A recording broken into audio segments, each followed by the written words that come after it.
Assalamualaikum warahmatullahi wabarakatuh.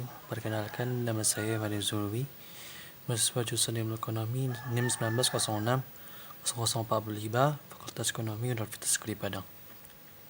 Pada video kali ini saya akan menjelaskan tentang terkait resume dari materi mata kuliah Sejarah Pemikiran Ekonomi yang berjudul yaitu Sosialisme Marx atau Marxisme, yang akan saya bagi kepada 6 poin besar.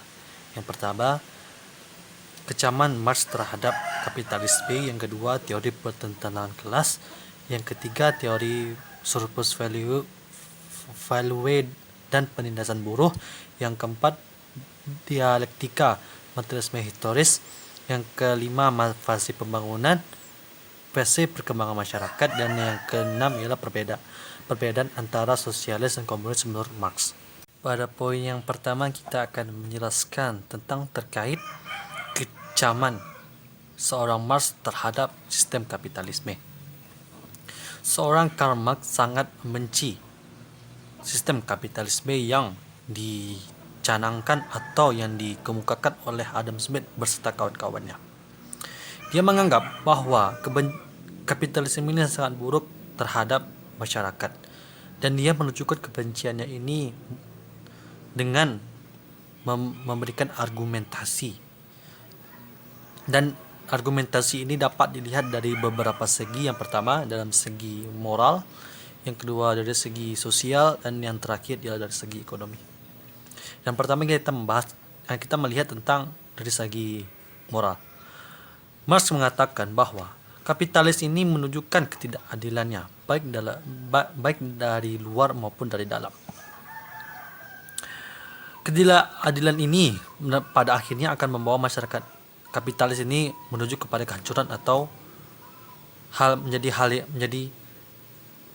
kondisi ekonomi dan sosial yang sangat buruk. Dalam sistem upah beri, kaum buruh ini tidak akan pernah diangkat derajatnya oleh kaum-kaum pemegang modal atau kaum-kaum kapitalis elit. Dan itulah yang membuat Marx untuk mengajak masyarakat untuk merubah sistem kapitalisme menjadi sistem kapitalis ekonomi sosial komunisme. Selanjutnya dari segi sosial, Marx melihat bahwa adanya pembagian kelas yang sangat tidak adil, yaitu pembagian kelas yang pertama pemilik modal dan yang kedua adalah kaum buruh. Hal ini sangatlah tidak baik untuk dilihat bagi Karl Marx, karena kaum pemilik modal ini memiliki hidup yang sangat baik dibandingkan dengan kaum buruh yang ditadikan selalu menjadi kelas yang paling bawah. Dan yang terakhir dia dari segi ekonomi. Marx melihat bahwa akumulasi kapital dengan kaum kapitalis memungkinkan terjadi pertumbuhan ekonomi yang tinggi. Tapi pembangunan sistem kapitalisme ini sangat bias terhadap modal. Untuk membangun sistem secara merata di seluruh lapisan masyarakat, perlu diadakannya perombakan struktural secara revolusi sosialis. Pada poin selanjutnya kita akan membicarakan tentang teori pertentangan kelas. Dalam bukunya Manifesto Komunis dapat dilihat bahwa teori Marx mengenai tentang pertentangan kelas. Menurutnya, segala sesuatu masyarakat yang ada hingga sekarang pada hakikatnya adalah sejarah pertentangan kelas, yang menganggap bahwa di zaman pertengahan itu sudah ada yang bernamanya tuan tanah dan buruh. Dan di sini pemilik tanah adalah seorang yang memiliki modal, yang dimana para buruh nanti akan bekerja kepadanya dan akan memberikan hasil yang telah dikerjakan oleh buruh tadi kepada majikan dia. Menurut Marx, di seluruh dunia kelas bawah selalu berusaha untuk menaikkan taraf hidupnya, kesejahteraannya, dan statusnya, di mana Marx meramal para buruh akan melakukan pemberontakan atau melakukan suatu perubahan yang besar terhadap kaum majikannya atau pemilik tanah ini, karena tidak adanya kesetaraan atau tidak adanya sebuah yang bisa membuat para buruh ini menaikkan statusnya atau mensejahterakan dirinya atau keluarganya. Dan Marx meramalkan bahwa kelas pengusaha ini akan hancur di masa depannya karena adanya gerakan dari kaum buruh tadi. Menurut pandangan klasik yang di sini adalah yang mengatakan adalah David Ricardo ialah nilai satu barang sama dengan biaya untuk menghasilkan suatu produk barang yang termasuk di dalamnya ongkos tenaga kerja berupa upah alami. Namun, padahal nilai dari hasil kerja para buruh jauh lebih besar dari jumlah upah yang diterima. Jadi ini mengatakan bahwa jumlah produksi nilainya lebih besar daripada upah yang diterima oleh para pekerja atau buruh. Kelebihan nilai output ini atas upah alami yang disebut sebagai surplus value atau nilai surplus. Semakin kecil upah buruh yang diterima, maka semakin besarlah surplus nilainya. Menurut Marx, nilai real dari suatu komoditas ditentukan oleh nilai tenaga kerja, dijawantahkan secara langsung maupun tidak langsung, dan termasuk juga adalah laba. Menurutnya, nilai komoditi yang dilambangkan oleh C adalah jumlah biaya tenaga kerja langsung, dan ini dilambangkan dengan V, dan biaya tenaga kerja tidak langsung dibayarkan dengan C kecil dan laba. Dan bisa dirumuskan dengan C sama dengan C kecil ditambah V ditambah S. Dan selanjutnya, suatu hal yang membedakan labor dan faktor produksi yang dimaksudnya adalah tanah, modal, dan material ialah bahwa majikan dapat memaksa pekerja untuk menghasilkan nilai melebihi nilai upah yang diterimanya atau nilai pekerjanya yang masuk dalam produksi itu tersebut. Nilai surplus adalah kelebihan nilai produktivitas kerja atau atas upah ekonomi alami yang diberikan kepada buruh tadi. Namun, tingkat surplus ini oleh Marx dalam Kapital dijadikan sebagai eksploitasi kepada buruh. Ini mengatakan bahwa para pemilik modal ini mengeksploitasi tenaga kerja ini dalam menghasilkan produksi untuk mendapatkan nilai surplus yang lebih ini. Dan tingkat eksploitasi ini dirumuskan sebagai S aksen sama dengan S per V. Dan pada selanjutnya kita akan membahas tentang dialektika materialisme historis. Dari setiap argumen yang dikatakan oleh Karl Marx bahwa ide tentang konflik selalu ditekankan. Proses pembangunan melalui konflik ini adalah proses dialektik. Proses ini merupakan basis dalam pembagian masyarakat atas kaum pekerja dan kapitalis. Bagi Marx, dialektika sejarah adalah suatu yang akan terjadi yang jelas jika kaum proletar sudah tidak tahan lagi. Mereka akan membuat revolusi.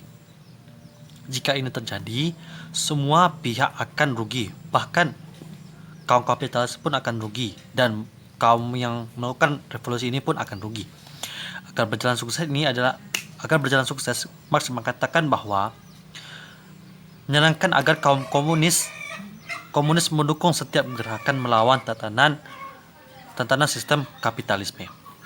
Dan berdasarkan dialektika materialisme sejarah, Marx berpendapat bahwa kekuatan ekonomi sangat menentukan hubungan produksi, pasar, masyarakat, budaya, yang dimana ini adalah termasuklah suprastruktur. Dan suprastruktur ini terdiri atas ideologi, falsafah, budaya, hukum sosial, kesenian, dan lain-lain yang dilakukan secara terorganisir. Dan yang selanjutnya ialah fase-fase perkembangan masyarakat. Menurut Karl Marx, masyarakat akan melewati fase-fase berikut. Yang pertama ialah komunisme primitif, dan yang kedua ialah perbudakan, yang ketiga feodalisme, yang keempat kapitalisme, yang kelima sosialisme, dan yang terakhir ialah komunisme secara penuh. Dalam masyarakat primitif dan juga komunisme, alat produksi merupakan milik bersama dalam tiga kelompok masyarakat lain: perbudakan, feodalisme, kapitalisme. Alat produksi dimiliki oleh sebuah kelompok ataupun banyak kelompok, yang dimana menurut Marx perubahan dari satu fase fase lainnya yang lebih maju terjadi karena kemajuan dalam teknologi dengan kemajuan intuisi. Kemajuan teknologi ini membawa perubahan, bahkan menciptakan kelas yang baru. Bagi Marx, kapitalisme hanya berjaya pada awal saja, namun dalam akhir-akhirnya mereka akan mengalami kehancuran karena terjadinya permasalahan dalam internal pun. Dan di saat teknologi hemat tenaga kerja diadopsi perusahaan lain, tingkat laba yang diperoleh semakin menurun. Dan di pihak lain perusahaan dipaksa untuk mengeksploitasi buruh. Maka program yang dianjurkan Marx setelah mengalami revolusi berhasil ialah sebagai berikut. Yang pertama ialah penghapusan milik atas tanah dan semua tanah, atas semua sewa tanah untuk ketujuan umum. Yang kedua ialah program penghapusan pajak. Yang ketiga ialah penghapusan semua hak waris. Dan yang keempat ialah penghapusan kredit di tangan negara. Dan yang kelima ialah pengembangan produksi dan alat milik negara. Dan yang terakhir ialah pemusatan alat komunikasi dan transportasi di tangan negara. Jika pembayaran sudah lancar, perbedaan kelas sudah berakhir. Ini menandakan bahwa kelas-kelas tidak memiliki lagi kelas-kelas yang seperti ada di kapitalisme. Dan secara fungsi negara berangsur hilang. Dan pada bahasan yang terakhir kita akan membicarakan tentang perbedaan sosialisme dan komunisme menurut Marx.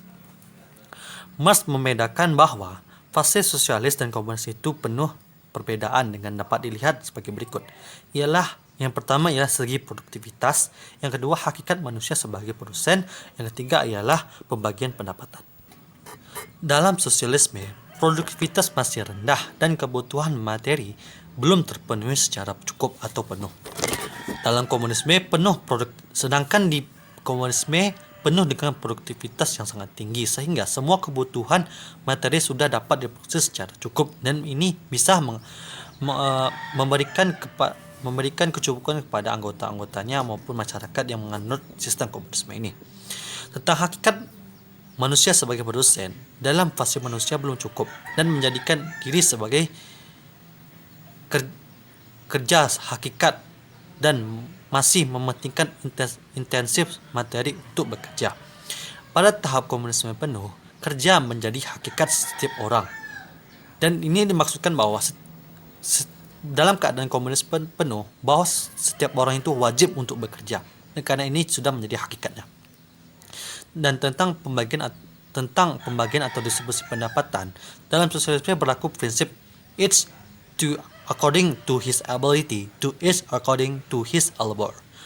Dan disedangkan komunisme berlaku istilah ialah from each according to his ability and to according his need.